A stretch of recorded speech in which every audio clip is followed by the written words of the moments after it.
ठीक। ओके, जय हिंद साथियों, मार्कोस टीम में आपका स्वागत है। आज हम लोग बायोलॉजी का चैप्टर 1 का कुछ पॉइंट क्लियर करने जा रहे हैं, ठीक, जिसका नाम है गोल्जी बॉडी या गोल्जी काय। ठीक, कोशिका द्रव्य में यह मुड़े हुए छड़ के गुच्छे की समान दिखाई पड़ते हैं, गोल्जिका यानी गोजी बॉडी। ठीक, यह कोशिका द्रव्य में मुड़े हुए छड़ के गुच्छे के समान दिखाई देते हैं। पादप कोशिका में गोल्जी काय मुड़े हुए छड़ की संरचना बनाकर बिखरे रहते हैं, अलग अलग रहते हैं। ठीक, जिसे हम डिक्टियोसोम कहते हैं या डिक्टियोसोम कहा जाता है। डाल्टन तथा फेलिक्स नामक वैज्ञानिक ने पूरे गोल्जी काय के संरचना को 3 भागों में बांटा गया था। ठीक, बटले रहे। डाल्टन और फेलिक्स दो नामक वैज्ञानिक रहले सो गोल्जी काय के संरचना के मुख्यतः 3 भाग में बांट दिले रहले सो। ठीक, ओकरा के सिस्टीन एगो अथवा छोटे ट्यूबुलस तथा वेसिकल्स तथा तीसरा रहे बड़ी रसधानी। पहला सिस्टीन्स और दूसरा रहे छोटे ट्यूबुलस या वेसिकल्स और तीसरा रहे बड़ी रसधानी। सर्वप्रथम इसकी खोज जो रहे गैमिलो गोल्जी ने किया था। तो गोल्जी बॉडी की खोज के लिए सर्वप्रथम कैमिलो गोल्जी। कैमिलो गोल्जी कहाँ का निवासी था? तो इटली के। ठीक, कैमिलो गोल्जी जो रहे इटली के निवासी रहे। एगो इटली के निवासी जौन की बायोलॉजी के डॉक्टर रहे, उकाथी के डॉक्टर रहे, न्यूरोलॉजिस्ट रहे, न्यूरोलॉजिस्ट। ठीक, न्यूरोलॉजिस्ट मस्तिष्क के, ठीक, डॉक्टर रहे। उन्हें इस संरचना की खोज तंत्रिका कोशिका में की गई थी। ठीक, ओकरा द्वारा इस संरचना जो रहे गोल्जी बॉडी के खोज जो रहे अपना तंत्रिका यानी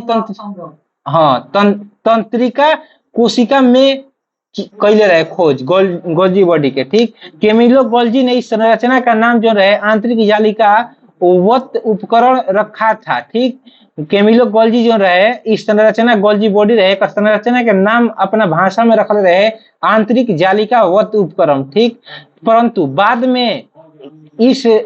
बाद के समय में इसका नाम गोल्जी काय यानी गोल्जी बॉडी नाम पड़ गया। ठीक, जब शुरू में खोज कर रहे वो घड़ी का नाम का रहे आंतरिक जालिका या उपकरण। ठीक, लेकिन बाद में एक और नाम सीधे ई हो गई गोल्जी बॉडी या गोल्जी काय। ठीक, गोल्जी काय के मुख्य कार्य हमनी के शरीर में का विकसित करल हमनी के शरीर में रहेला था। ठीक, यह अंग carbohydrate, lipid, protein, nucleic acid जैसे पदार्थों का पैकेजिंग, संग्रह तथा श्रवण करता है। ठीक, गोल्जी बॉडी जौन बा हमनी के शरीर में कार्बोहाइड्रेट बा, लिपिड बा, प्रोटीन बा, न्यूक्लिक एसिड बा और ऐसा जौन पदार्थ बा ओकरा के पैकेजिंग मतलब एगो संग्रह के रूप में हमनी के एथी करेला, पैकेज स्टोर करेला, पैकेजिंग करेला, स्टोर करेला या संग्रह करेला आ ओकरा के फिर श्रवण भी करेला, छोड़ेला श्रवण, जहाँ जो जैसन जरूरत पड़ेला वो ले जाके प्रदान कर देला। यह कोशिका का मुख्य सेक्रेटर ऑर्गेन श्रवण अंगक है। ठीक, सेक्रेशन ऑर्गेनल मतलब श्रवण अंग जी माने उ तो पैकेजिंग के रूप में अपन संग्रह करेला आ जौन चीज के जहाँ जैसे जरूरत पड़ेला वो ले जाके बांट देला, दे देला। ठीक, यह लाइसोसोम जैसे महत्वपूर्ण कोशिका अंगक के निर्माण में मदद करता है। ठीक, लाइसोसोम जो हमनी के शरीर में ओकरो अंगक के कोशिका जो लाइसोसोम में पड़ेला ओकरो निर्माण में मदद करेला। लाइसोसोम के हमनी के शरीर में का काम हो? लाइसोसोम के हमनी के शरीर में आत्महत्या के स्थली कहल जाला। ठीक, और राइबोसोम के हमनी के का कहल जा? प्रोटीन के स्थली। राइबोसोम के हमनी के प्रोटीन के थैली काहे कहनी जा? रीजन का बा ओकरा के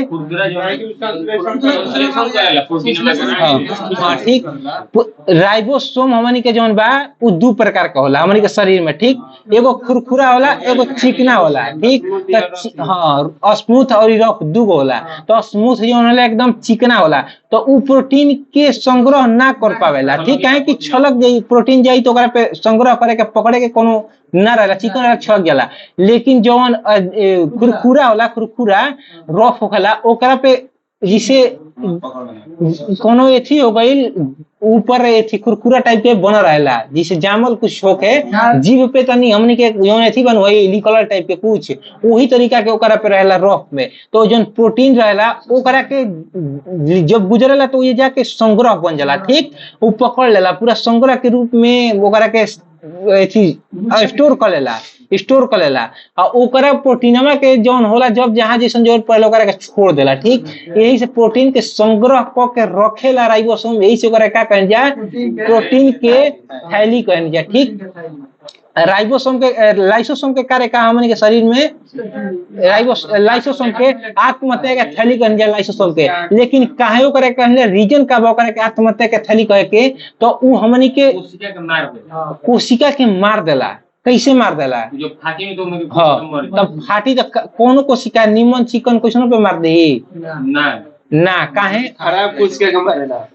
लाइसोसोम का हमने के शरीर में ई कार्य हो कि लाइसोसोम जहरीला पदार्थ अपना अंदर स्टोर करके रखेला, ठीक। बहुत जहरीला पदार्थ हमने के अंदर स्टोर करके रखेला आ ऊ का करेला ओकर कार्य का बा कि जब हमने के शरीर में कोनो कोशिका मृत्यु हो गई काम नहीं करत, ठीक, निर्जीव तरह के हो गई तो ओकरा के अपन जौन विष होला जैसे सांप में विष होला नु वही तरीका से कुछ विष के छिड़काव कर देला तो जौन मृत कोशिका बा उनका खत्म कर देला, नष्ट कर देला आ नष्ट करके नया कोशिका के निर्माण कर देला, ठीक। हाँ कुछ भी पड़ता है, हाँ पोटली कुछ भी हाँ फिर नया कोशिका बन जाला, ठीक। तो उहे कार्य बा जौन हमनी के लाइसोसोम बा ओकरा में हमनी के जौन बा जहरीला पदार्थ स्टोर बा आ जौन हमनी के कोशिका जौन बा मृत कोशिका चाहे मर जाला उ कार्य ना करला तो उहे हमनी के का करला लाइसोसोम ओकरा ले विष जौन बा छिड़काव कर देला उनका के खत्म नष्ट कर देला आ फिर उ नया कोशिका के निर्माण करला, ठीक। तो यही से आत्महत्या के अंदर जितना खराब पदार्थ बा हमनी के शरीर में उनका के ई रक्षा करला मारी और खत्म कर देला जौन लाइसोसोम बा, यही से करे के आत्महत्या के थैली कहल जाए, ठीक। लाइसोसोम के बुझा गेल ना? लाइसोसोम वस्तु है हाँ इसमें जंतु में पावल जाला कि पादप में पावल जाला? ना हमनी के जंतु कोशिका के में पावल जाला, ठीक। पादप में ना पावल जाला जैसे पेड़ पौधा के कुछ काट देलो, ठीक, तो उ कैसे अपन एथी कोनो एथी कर सकता श्रवण कर सकता काट देबो तो उ जुड़ा जाई, लेकिन हमनी के जीव जंतु में बा कि कहीं से कटबो तो उ ठीक करे के क्षमता हमने विकसित बा, कोशिका विभाजन होला पेड़ काट दे तो पनके लागेला, हाँ पनके लागेला, ठीक। तो लाइसोसोम नहीं खे ओकरा में लाइसोसोम के कारण उ ई नहीं खे कि मुआ दी कोनो खराब एथी आ गइल जिसे हमनी के कोशिका जड़ गइल ओकरा के नष्ट नहीं कर सकत उ ओकरा में कोशिका विभाजन कहल जाला, ठीक। जैसे कोनो चीज नया अंग उत्पन्न हो जाता कट जाता काट देनी चाहिए एथी हो गइल तो कोशिका विभाजन फिर से नया रूप बन सकता, लेकिन ई ओकरा में क्षमता नहीं है कि कोनो मृत कोशिका हो गइल ओकरा के जीवित कर सकता चाहे खत्म कर सकता, ओकरा अंदर ई क्षमता नहीं है पादप के अंदर, लेकिन हमनी के अंदर शरीर के अंदर ई क्षमता बा मृत कोशिका बा ओकरा के नष्ट करे के भी बा ओकरा के फिर पुनः निर्माण करे के भी क्षमता बा, लेकिन पादप में तो ओकरा में कोशिका विभाजन होला कोनो अंग काट देलन तो ओकरा में से नया निकल सकता, ठीक। तो ऐसे ओकरा में ई प्रमाणित होता कि कोशिका विभाजन हो सकता ओकरा में, लेकिन लाइसोसोम नहीं हो सकता, ठीक। बुझा गेल न का बात बा? कोशिका के अंदर ग्लाइकोलिपिड तथा ग्लाइकोप्रोटीन को निर्माण गोल्जिकाय में ही होता है, ठीक। कोशिका में ग्लाइकोलिपिड या ग्लाइकोप्रोटीन के निर्माण जो होला वो गोल्जिकाय में होला, गोल्जी बॉडी में ही होला। हमने शरीर के निर्माण करे में प्रोटीन अहम भूमिका निभावेला, शरीर खड़ा बा तो प्रोटीन बहुत जरूरी बा, ठीक। प्रोटीन हमन के शरीर के निर्माण करे में बहुत जरूरी बा। ग्लाइकोप्रोटीन लिपिड जौन बा नो तो एगो प्रोटीन आ ग्लाइकेन मिल के लिपिड के एथी करला निर्माण करला, ठीक। अब हमन के अगला टॉपिक बा लाइसोसोम, ठीक। लाइसोसोम के सबसे पहले हमन का कहिया आत्महत्या के थैली एकर कार्य का बा हमन शरीर में का कार्य करेला ओकरा बारे में हमन के समझी जा, ठीक। यह कोशिका द्रव्य की झिल्लीदार थैलियों जैसी संरचना होती है, ठीक।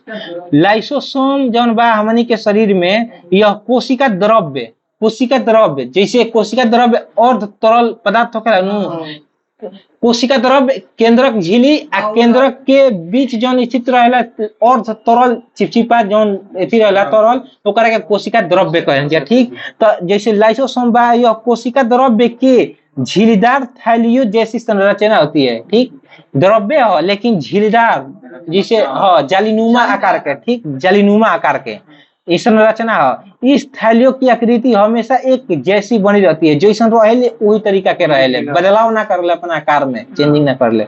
यह बहुरूपता पॉलीनंबर नहीं को दर्शाती है, यह बहुरूपता को दर्शाती है। इस थैली की आकृति जो बा हमेशा एक जैसी बनी रहती है। ठीक, लेकिन यह बहुरूपता के भी दर्शावेला,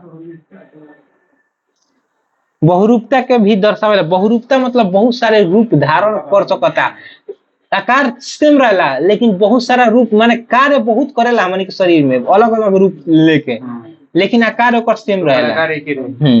लाइसोसोम पौधे के कोशिका की तुलना में जंतु कोशिका में प्रचुर मात्रा में पाया जाता है। लाइसोसोम पौधा के कोशिका के तुलना में जंतु में बहुत ज्यादा पावल जाला, प्रचुर मात्रा में।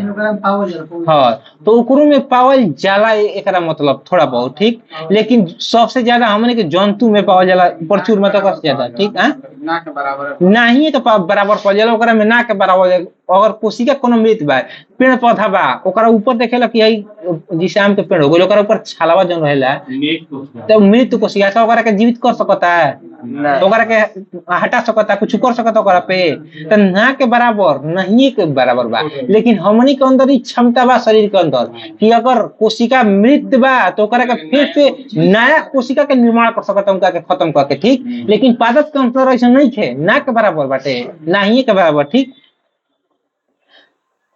लाइसोसोम पौधे के कोशिका की तुलना में जंतु कोशिका में प्रचुर मात्रा, बहुत ज्यादा मात्रा में ओकरा के ना के बराबर बा। ठीक, लाइसोसोम थैली के अंदर हर प्रकार के हाइड्रोलाइटिक एंजाइम पाए जाते हैं। ठीक, लाइसोसोम थैली जो बा हमन के शरीर के अंदर एकर में अनेक प्रकार के हर प्रकार के हाइड्रोलाइटिक एंजाइम पावल जाए। एंजाइम मतलब उ है जौन विनाशक विष जिसे बा, हाँ, विनाशक जिसे हर मृत कोशिका ओकरा फेंक के उनका के खत्म करके नया बनावे के विष। ठीक, एंजाइम मतलब का होला? एंजाइम मतलब उहे प्रोटीन होला। एंजाइम लिपिड हो, विनाशक भी हो सकता है। ठीक, एंजाइम खत्म करे वाला चीज हो, शरीर में कोनो खराब चीज बा ओकरा पे जाल लगे एंजाइम तुमका जार सकता है। ठीक, एंजाइम, हाँ, इन एंजाइमों की में इतनी क्षमता होती है कि कोशिका एवं द्रव्य उनमें उपस्थित सभी जीव संरचनाओं को नष्ट कर सकता है। बुझा गई ना का? क्लियर? अब यही हो गई क्लियर। एंजाइम, ठीक, लाइसोसोम थैली के अंदर हर प्रकार के हाइड्रोलाइटिक एंजाइम पाए जाते हैं। ठीक, हर प्रकार के हाइड्रोलाइटिक एंजाइम पाए। एंजाइम क्या होता है इसके बारे में समझो। इन एंजाइम में इतना क्षमता होता है कि कोशिका के अंदर द्रव्य और उसमें उपस्थित सभी जीवित संरचना जितना बा ओकरा के नष्ट करे के क्षमता एकरा अंदर रहेला एंजाइम। तो इस बुझा के नु के एंजाइम विषैला पदार्थ है। इस तक क्लियर हो गई। लाइसोसोम को आत्महत्या की थैली भी कहा जाता है। आत्महत्या के थैली काहे कहल जाला करा कई तो क्लियर हो गई। काहे कि मृत कोशिका उनका के जार के फिर से पुनर्निर्माण भी कर सकता, केहू के खराब चीज जितना भी बा उनका थोड़ा थोड़ा छिड़काव करके खत्म कर देला। ठीक, यही से आत्महत्या के थैली कहल जाला।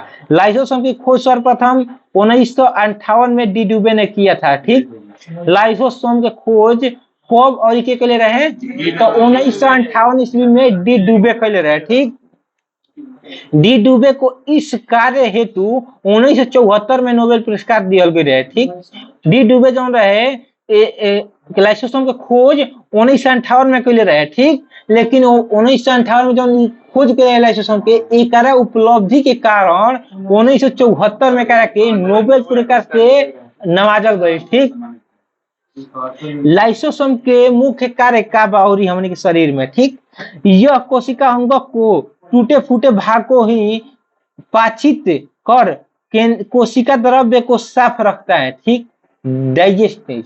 ठीक, यह कोशिका अंगों को टूटे फूटे अंग को पाचित कर कोशिका को द्रव्य को साफ करता है। ठीक, कोनो टूटल फूटल चीज बा, खराब हो रहा तत्व बा हमने के शरीर में उ हमने के नष्ट करी, आगे चल के समझ में आवता है शरीर के, तो उनका के नष्ट पहले ही कर दी, कि नष्ट करे से पहले उनका के नष्ट कर दी लाइसोसोम। ठीक, सफाई के काम करेला हमने के शरीर में।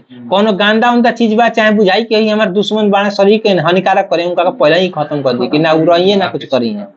यह आवश्यक के अनुरूप कोशिका को भी नष्ट कर देता है। बुझा गई नू, अगर कोनो आवश्यक जरूरी बा बुझाता कि कोशिका खत्म हो गई बा हमनी के शरीर में, आगे चल के हमनी के हानिकारक करे नष्ट करिए, उनका पहले ही नष्ट कर दिए।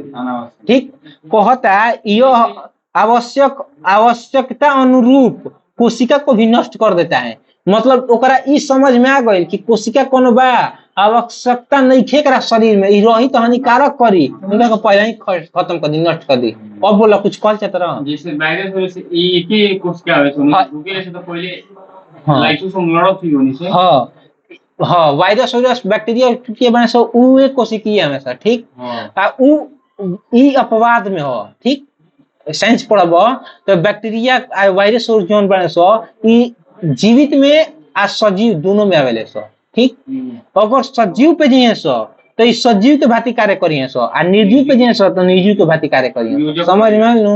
ई जेकरा शरीर में जैसन तू रहबो वैसे प्रवेश करके तारा के काम करिए सो, तो ई अपवाद में आवेले सो। जिस वायरस हुई बैक्टीरिया हो गइल हमनी के शरीर में जिए सो तो वही सजीव के तरह कार्य कर लगे सो, हमनी के नष्ट कर लगे सो। लाइसोसोम में भाग लेत हुई। हाँ, लड़े के भाग लेत होई, लेकिन उतना उपलब्ध देता है क्षमता नहीं है, ये से हमनी के शरीर के नष्ट कर देता है। हमनी के शरीर में एक क्षमता लड़े के नहीं है वायरस आ बैक्टीरिया से। ठीक, लेकिन बैक्टीरिया वायरस अपवाद हमेशा। अगर निर्जीव पेड़ पौधा में जैसा कहीं मृत कोशिका पे जैसा कहीं मृत जीव में जैसा तो उनका मृत पे के भांति कार्य करिए सो। अगर वायरस बैक्टीरिया हमनी के शरीर में प्रवेश कर गए सो तो उस सजीव के भांति कार्य करिए सो, हमनी के बर्बाद कर दिए सो। ठीक, वो जेकरा पे जैसे प्रवेश करिए सो वही तरीका का अपवाद हमेशा। ठीक, यह कोशिका को विषाणु जीवाणु तथा अन्य सूक्ष्म जीवों को संक्रमण से बचाता है। ठीक, लाइसोसोम बा ये हमनी के बचावेला बैक्टीरिया से वायरस से बचावेला, लेकिन बचावला के बावजूद भी हमनी के खत्म हो जाता है। तो एकर मतलब हमनी के यही चीज होता कि क्षमता उतना नहीं के लड़ेला, अपना अंदर लड़े की क्षमता बा लड़ेला, लेकिन क्षमता ओकर विकसित नहीं होता जितना कि बैक्टीरिया वायरस लड़ सके। यही से कोरोना वायरस आई रहे तो लड़े की क्षमता नहीं है हमनी के लाइसोसोम के अंदर बा, लेकिन उतना क्षमता विकसित नहीं है, ऐसे ओकरा पे प्रभावी हो जाता है वायरस बैक्टीरिया। ठीक, बुझा गइल? क्षमता बा लेकिन विकसित नहीं है। भारत हमनी के विकसित बा लेकिन उतना विकसित नहीं है कि हमनी के रूस ले चाइना से लड़ सकता है। ठीक, विकसित बा ऐसा नहीं कि हमनी के शक्ति नहीं है, सब शक्ति ही विहीन बनी जा बा, लेकिन एगो कुछ बा पावर अधिक बा ओकरा बैक्टीरिया वायरस के, ओकरा लड़े के क्षमता हमनी के नहीं है। बुझाइल? तीसरा हमनी के टॉपिक बाटे एकरा में, अगला टॉपिक माइटोकॉन्ड्रिया। ठीक, माइटोकॉन्ड्रिया अभी पढ़ लेंगे गोल्जी का है, गोल्जी बॉडी। दूसरा पढ़ने जा लाइसोसोम। ठीक, तीसरा बा हमनी के माइटोकॉन्ड्रिया। माइटोकॉन्ड्रिया का हमनी के शरीर में का कार्य बा, का कार्य हमनी के शरीर में करेला। तो माइटोकॉन्ड्रिया के आकृति जो बा बहुत ही ज्यादा परिवर्तनशील होखेला। ठीक, माइटोकॉन्ड्रिया का हमनी के शरीर में आकृति जो बा बहुत परिवर्तनशील हमेशा बदलत रह सकता। ठीक, जंतु कोशिका का यह सबसे बड़ा कोशिकांग है। जंतु कोशिका में सबसे बड़ा कोशिकांग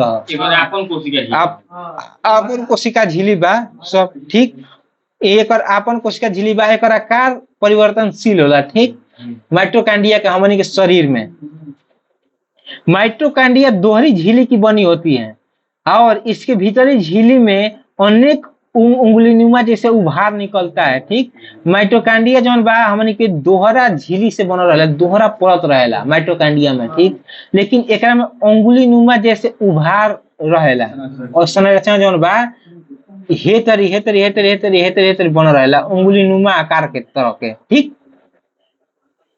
जिसे क्रिस्टी कहते हैं। हाँ, हमनी के माइटोकॉन्ड्रिया जौन बा शरीर में वो दोहरा झिल्ली से बनल रहेला। अब हमरा कहता थी नहीं खेनू कि बताई हो बा हो हेतरी बानू तो अंगुली नुमा आकार बा। ठीक, पूछू ना है देखो जैसे माइटोकॉन्ड्रिया हो गई तो ऐसन बानू तो हमनी के अंगुली के आकार के नु बा, है 5 गो एने निकल बा, 5 गो एने निकल बा, ऐसे हमनी के ई बा कि अंगुलिनुमा आकार के हमनी के भाई माइटोकॉन्ड्रिया। लेकिन आकार कहीं हेजा अलग बा, हेजा कुछ अलग बा, अलग अलग आकार हो सकता, परिवर्तन कर सकता, ठीक। लेकिन एक जलीनुमा आकार के हेतरी बनल बा, वही अंगुली आकार के बा, ठीक। एकर आकार अंगुलिनुमा बा, जलीनाम। ओ जलीनुमा आकार के का कहल जा, के क्रिस्टी, ठीक। वही जलीनुमा अंगुली आकार के वो करे क्रिस्टी कहनी जा। माइटोकॉन्ड्रिया के आंतरिक झिल्ली से घिरे जगह को मैट्रिक्स कहते हैं, ठीक। माइटोकॉन्ड्रिया में जौन आंतरिक झिल्ली जौन बन रहेला एकदम जलीनुमा आकार के, ओकरा क्या कहल जा, मैट्रिक्स। एकदम महीन झिल्ली तक, एकदम महीन झिल्ली आकार के बन रहेला, ओकरा के कहल जा मैट्रिक्स, ठीक। मैट्रिक्स कहनी जा। मैट्रिक्स में ही डीएनए, आरएनए, एमजी, कुल के खोजल जाला, ठीक। वही में स्थित रहेला। अगर डीएनए का हमनी के खोज, डीएनए के पता लगाएं जा, आरएनए के पता लगाएं जा, तो मैट्रिक्स से ही लगाएं जा। मैट्रिक्स कहाँ पावल जाला हमनी के, तो माइटोकॉन्ड्रिया में। माइटोकॉन्ड्रिया के आकार निश्चित न रहेला, ठीक, एने ओने बदलत रहेला, ठीक। माइटोकॉन्ड्रिया के भीतरी परत जौन बा झिल्ली अनेक प्रकार के उंगलीनुमा आकार होखेला, ओकरा में जौन उंगलीनुमा आकार बनल रहेला ओकरा के कहल जा क्रिस्टी कहनी जा। क्रिस्टी माइटोकॉन्ड्रिया के आंतरिक जौन परत झिल्ली रहेला ओकरा में महीन जालीनुमा आकार रहेला, ठीक। मलिनुमा जाली आकार के, ठीक। ओकरा का कहल जा मैट्रिक्स। मैट्रिक्स में ही हमनी के डीएनए, आरएनए और भी जौन तो हमनी खोज करन जा वही में पावल जाला, ठीक। वही से हमनी के डीएनए, आरएनए के पता लगावेनी जा। एमजी, आयरन, एंजाइम सब कुछ कहाँ मैट्रिक्स से हमनी के पता लगावेनी जा, ठीक। एंजाइम पाए जाते हैं। राइबोसोम इसमें 70 इस प्रकार के होते हैं, ठीक। हमनी के माइटोकॉन्ड्रिया बा, एकरा में राइबोसोम 70 इस के प्रकार के होखेला, 70 इस प्रकार के होखेला। माइटोकॉन्ड्रिया की संख्या जौन बा पौधे की कोशिका में कम तथा जंतु में अधिक होखेला, ठीक। माइटोकॉन्ड्रिया के जौन हमनी के संख्या बा वो पौधे में भी होला लेकिन बहुत कम होला, जंतु हमनी में बहुत ज्यादा आकार में होला, मात्रा में होला, ठीक। माइटोकॉन्ड्रिया की खोज जौन रहे के लिए रहे, सबसे पहले माइटोकॉन्ड्रिया के खोज ऑल्टमैन, ठीक। माइटोकॉन्ड्रिया खोज के लिए ऑल्टमैन ने किया था। इसका नामकरण के लिए रहे बायोब्लास्ट, ठीक। बायोब्लास्ट, इसका नामकरण बायोब्लास्ट रखा था, इसका नाम बायोब्लास्ट रखा था। लेकिन एक नामकरण के लिए एक नाम बेंडा ने किया था। बेंडा ने इसका नामकरण माइटोकॉन्ड्रिया रखा था, ठीक। एक नामकरण बेंडा रखले रहे माइटोकॉन्ड्रिया, ठीक। सबसे पहले कर खोज ऑल्टमैन, रिचर्ड ऑल्टमैन के लिए रहे, लेकिन इसका नाम जो रहे बायोब्लास्ट रखले रहे। शुरू में जब खोज करे ऑल्टमैन हमनी के माइटोकॉन्ड्रिया तो एक नाम का रहे बायोब्लास्ट, लेकिन माइटोकॉन्ड्रिया सबसे पहले के कहले करके बेंडा। माइटोकॉन्ड्रिया के नामकरण के कहलस बेंडा। माइटोकॉन्ड्रिया की कार्य का बा हमनी के शरीर में, ठीक।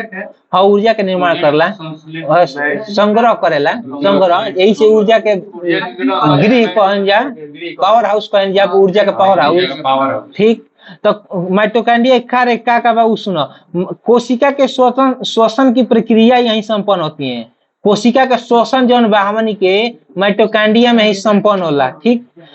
तथा श्वसन के दौरान निर्मित एटीपी माइटोकॉन्ड्रिया में ही जमा होखेला, ठीक। एटीपी का हमनी के जौन एनर्जी के कुछ छोटा रूप होखेला, भाग होला एटीपी के, जो निर्माण कहाँ होला हमनी के माइटोकॉन्ड्रिया में होला। यही से माइटोकॉन्ड्रिया का हमनी का कहनी जा ऊर्जा के पावर हाउस, ऊर्जा के पावर हाउस माइटोकॉन्ड्रिया कहनी जा, ठीक। हाँ, काहे कि श्वसन के जौन हमनी के प्रक्रिया बा यही संपन्न होला माइटोकॉन्ड्रिया में ही। और श्वसन के दौरान जौन हमनी के शरीर में एटीपी बनेला उ कहाँ होला, माइटोकॉन्ड्रिया में ही निर्माण होला, यही संग्रह होला। तो एटीपी जमा रहने के कारण माइटोकॉन्ड्रिया को ही कोशिका का ऊर्जा गृह कहते हैं, ये पावर हाउस कहते हैं, ठीक। सबसे पहले किंग सबरी ने यह बताया था कि कोशिका श्वसन माइटोकॉन्ड्रिया में ही होता है, ठीक। सबसे पहले किंग सबरी वैज्ञानिक कैसन रहे, वह बतैले रहे कि श्वसन जौन बा हमनी के श्वसन सबसे पहले सबरी बतैले रहे किंग सबरी कि उ हमनी के श्वसन जौन बा संपन्न कहाँ होला, माइटोकांड्रिया में। ठीक, वार वार वर्ग ने कोशिका श्वसन के लिए उत्तरदायी एंजाइम की खोज माइटोकांड्रिया में ही कइले रहे। ठीक, एगो वैज्ञानिक रहे, तनी कलमे था, एगो वैज्ञानिक रहे वार वर्ग। ठीक, वार वर्ग रहे, उ कोशिका श्वसन के लिए उत्तरदायी एंजाइम जौन रहे, कोशिकीय श्वसन जौन होखेला नु, ओकरा खातिर आवश्यक एंजाइम जौन रहे उ माइटोकांड्रिया में के खोज के लिए रहे, वार वर्ग। ठीक, हाँ। अब अगला टॉपिक बा हमनी के लवक, प्लास्टिड लवक। ठीक,